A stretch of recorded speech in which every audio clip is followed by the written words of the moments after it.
This is a quick video on how to tink. Now the word tink is the word knit spelled backwards, and unfortunately sometimes in order to undo a row you have to undo every single stitch, and it takes just as long as knitting, which is why it's basically knitting backwards, which is why we call it tinking, okay? So the first thing I want to explain is that if you are a right-handed knitter, you should have the right leg of your loop in front. So I'm looking at my work, and if I just pull down, you'll see that this loop has two legs, okay? It's like saddling and riding the needle. So my right leg of the loop is in the front. The left leg is in the back. Do you see that? Okay, if I pull this one down, you'll see the same thing. The right leg is in the front, the left leg is in the back. If you're a left-handed knitter, this will be opposite, FYI. So just remember that that is how these stitches should be seated on this needle.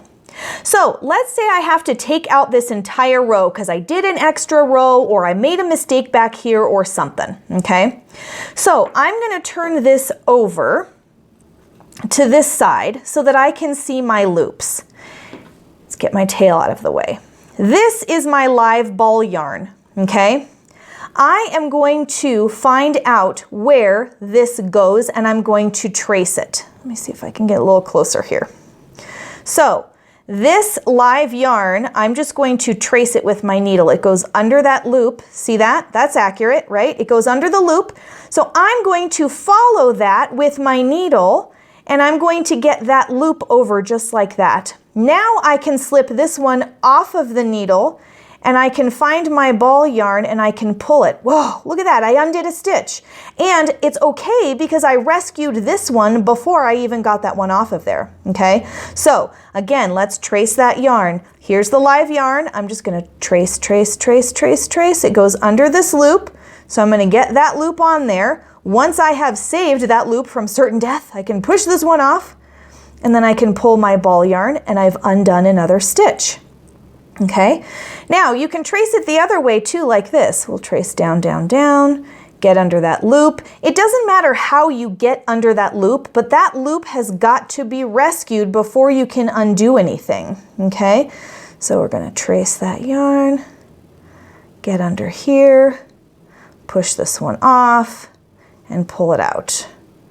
Trace that yarn, it goes under this loop, so I'm also going to go under this loop. I'm going to push this guy off carefully, undo him.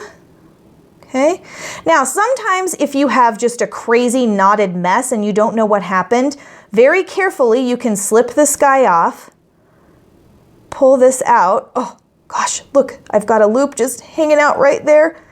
See if I can rescue him and get him on here. Oh, very good. Okay, so let's say we've gotten as far as we want to, okay?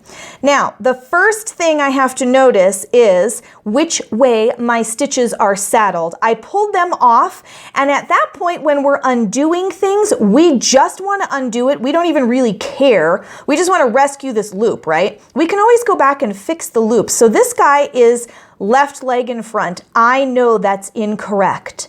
I'm going to just grab him, flip him around, and put him back on. Now his right leg is in front, so now I can re-purl him, just like that, okay?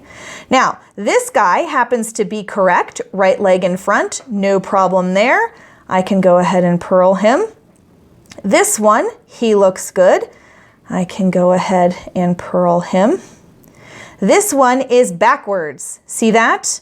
Left leg is in front. That is incorrect. I need to twist him around, put him back on properly, and then I can knit him. So you'll notice that I am evaluating every stitch as I go. When you're done tinking, you don't have to go back and flip all the legs, although that is an option, but I'm evaluating as I go, and then once you get done with your very first row, after you've flipped them all and you've gotten them correct, if I turn it over, You'll notice that all of them are seated properly now, so you only have to worry about these stitches being backwards after you have tinked. Once you have gone back and redone the row that you messed up, then you are right back on track and you no longer need to continue watching which leg is in the front. Now, I know that tinking can be tedious, but I will admit that it is a very big part of knitting, so again, enjoy your tinking journey.